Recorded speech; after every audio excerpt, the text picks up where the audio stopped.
મોરબીમાં ward number 9 માંથી ભાજપના સત્તાવાર ઉમેદવાર હિરેન કરોત્રાએ સમર્થકો સાથે નોંધાવી દાવેદારી।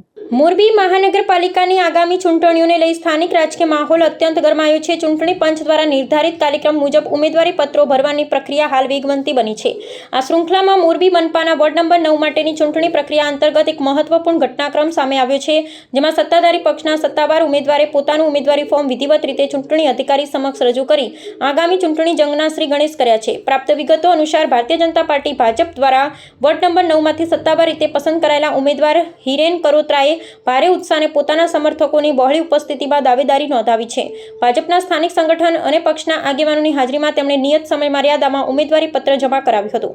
વોર્ડ નંબર 9 વિસ્તારના ભૌગોલિક અને સામાજિક સમીકરણો જોતા શાસક પક્ષ દ્વારા એક યુવા અને સક્રિય ચહેરા તરીકે હિરેન કરોત્રા પર મૂકવામાં આવેલો આ વિશ્વાસ આગામી ચૂંટણી જંગમાં અત્યંત નિર્ણાયક સાબિત થઈ શકે છે। ઉમેદવારી ફોર્મ ભર્યા બાદ મીડિયા સાથેની ઔપચારિક વાતચીતમાં હિરેન કરોત્રાએ સ્પષ્ટ બહુમતી સાથે ભવ્ય જીતનો દાવો કર્યો હતો। તેમણે વિશ્વાસ વ્યક્ત કરતા જણાવ્યું હતું કે તેઓ વોર્ડની જનતાની અવિરત સેવા કરવા માટે સંપૂર્ણપણે તત્પર છે।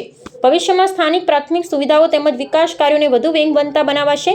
આગામી દિવસોમાં ઉમેદવારી પત્રોની ઔપચારિક ચકાસણી પૂર્ણ થયા બાદ આ વોર્ડમાં ચૂંટણી પ્રચારનું રણશીંગું ફૂંકાશે અને અન્ય પ્રતિસ્પર્ધી પક્ષોના ઉમેદવારો સાથે ખરાખરીનો મુકાબલો જોવા મળશે તે નિશ્ચિત બનાય છે।